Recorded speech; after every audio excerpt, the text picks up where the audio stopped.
The concept we kept coming back to while reading through these investigations is this idea of one machine, different victims. Yeah. It seems like the system has a specific operating logic that it applies regardless of who is in front of it.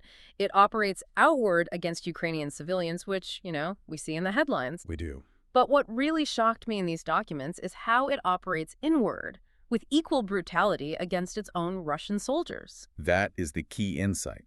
The logic of the machine remains constant. Only the target changes. And to really understand this, we've had to be really strict with ourselves. Very strict. We've restricted ourselves to two primary pieces of evidence. We aren't pulling from hundreds of random Twitter threads or unverified Telegram. We're drilling down. We're drilling down into two comprehensive investigations.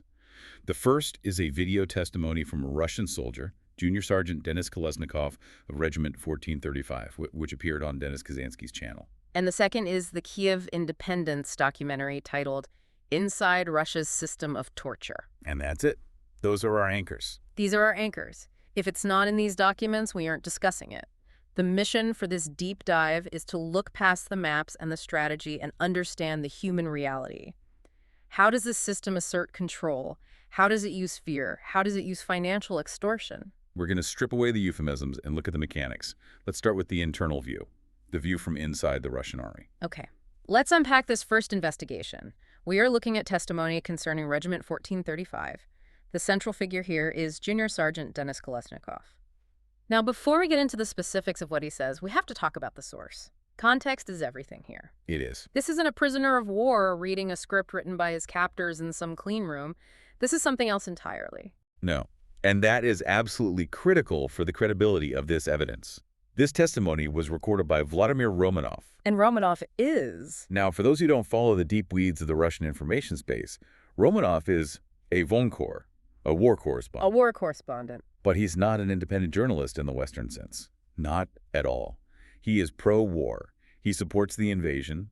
He is deeply embedded in the Russian information ecosystem. So wait a minute. If he supports the war, why on earth is he releasing a video that makes the Russian command look like an organized crime family? That seems counterintuitive. It does, doesn't it? But it speaks to the level of internal dysfunction.